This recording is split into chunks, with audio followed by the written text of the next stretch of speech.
today we are going to discussing about 5 very difficult words of economics, because जब student school से college में जाते हैं तो उनके लिए इकोनॉमिक सब्जेक्ट बिल्कुल नया होता है और उसके वर्ड्स भी नए होते हैं, तो इस वजह से उनको डिफ़िकल्ट होता है रीड करना और उसको समझ पाना। तो इसलिए अगर हम उसको अंडरस्टैंड करेंगे विथ मीनिंग्स और एग्जांपल्स तो हम इजीली इकोनॉमिक सब्जेक्ट को समझ सकते हैं और उसमें हमारा इंटरेस्ट भी बढ़ेगा। सो जो आज हमने 5 वर्ड्स जो कि डिफ़िकल्ट हैं जूनियर में भी और डिग्री में भी, वो वर्ड्स अक्सर कंटेंट टॉपिक में आते ही हैं। तो वो जो है वो है abnormal profit, absolute advantage, absolute poverty, absolute purchasing power parity, absorptions. This is very difficult words of economics. So हम इसके वर्ड्स की मीनिंग्स और एग्जाम्पल सेंटेंसेस अंडरस्टैंड करेंगे। Without wasting our time let's get started. First word abnormal profit is also called excess profit, supernormal profit, pure profit. Profit of a firm over and above what provides its owner with a normal market equilibrium returns to capitals. So यहाँ पे जो example दिया है, market में जो भी एक firm है, हाँ फर्म मतलब बिजनेसमैन, हाँ प्रोड्यूसर्स या सप्लायर्स, जो भी उसने सप्लाई किया मार्केट में, तो उसका जो रिटर्न आया वो कैपिटल का, हाँ तो वो रिटर्न आया उसको हम बोलेंगे अब नॉर्मल प्रॉफिट। और जो रिटर्न आया वो एक्सेस है, हाँ एक्स्ट्रा होना चाहिए, तो हम उसको बोलेंगे abnormal profit. Examples, abnormal profit is earn when total revenue is greater than the total cost. So यहाँ पे एग्जांपल दिया है, आप नॉर्मल प्रॉफिट हम उसको ही बोलेंगे जो टोटल कॉस्ट है हमारी उससे एक्स्ट्रा होना चाहिए जो हमारा रिटर्न आया, तो हम उसको बोलेंगे आप नॉर्मल प्रॉफिट। एक्स्ट्रा होना चाहिए मतलब आप ये थ्योरी पढ़े होंगे, factor of production, land, labour, capital, entrepreneurs. तो ये सारी चीज़ों के लिए हमें जो कैपिटल लगता है, इन्वेस्टमेंट जो हम करते हैं, तो जो पैसे लगे हमारे उसको हम बोलते हैं टोटल कॉस्ट।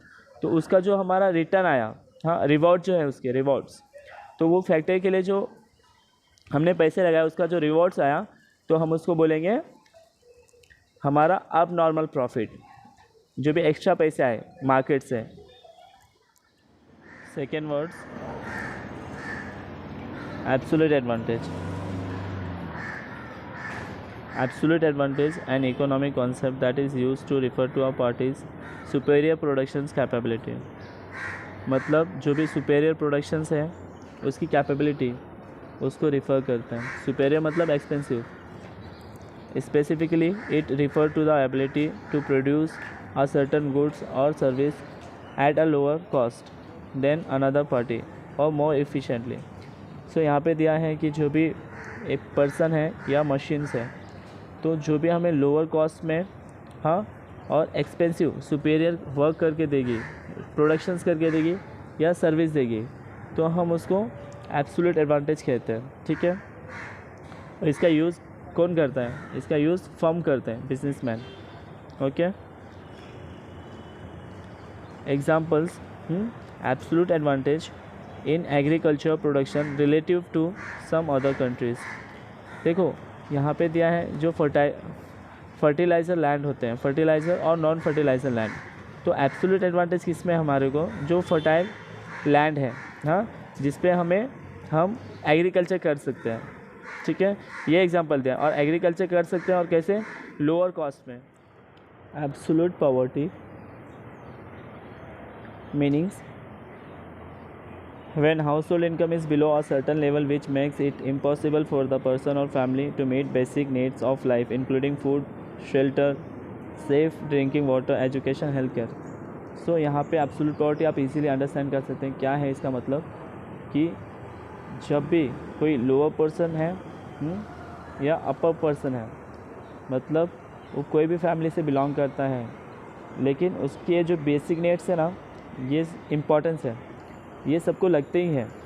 हाँ, फूड भी इम्पोर्टेंट है, क्लोथ्स भी इम्पोर्टेंट है, शेल्टर भी इम्पोर्टेंस है, एजुकेशन भी इम्पोर्टेंस है, वाटर भी इम्पोर्टेंस है, ठीक है, और भी बेसिक नीड्स है, लेकिन ये जो वेरी इंपॉर्टेंट है वो दिया हुआ है।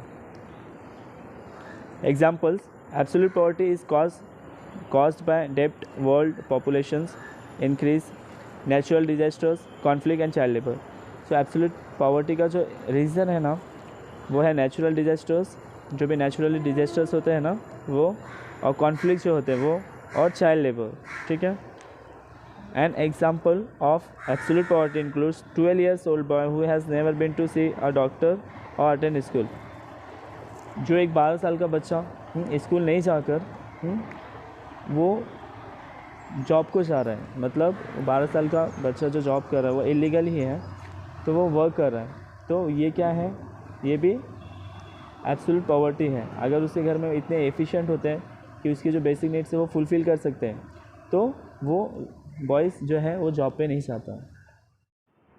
Next word, absolute purchasing power parity is the basic purchasing power parity theory which states that once two currencies have been exchanged, a basket of goods should have the same value।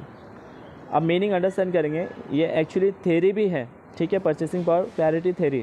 तो ये theory का जो मतलब है कि जब भी हम कोई अनदर कंट्री है, हम उससे जब भी बास्केट ऑफ गुड्स का एक्सचेंज करते हैं तो वो सेम वैल्यू पे एक्सचेंज होता है। हाँ, वो करेंसी की तरह नहीं है कि इंक्रीज डिक्रीज होता है, नहीं, वो सेम वैल्यू पे ही एक्सचेंज होता है। हाँ, जब भी हम एक्सपोर्ट करते हैं या इंपोर्ट करते हैं। Next word, ऑब्जर्प्शंस।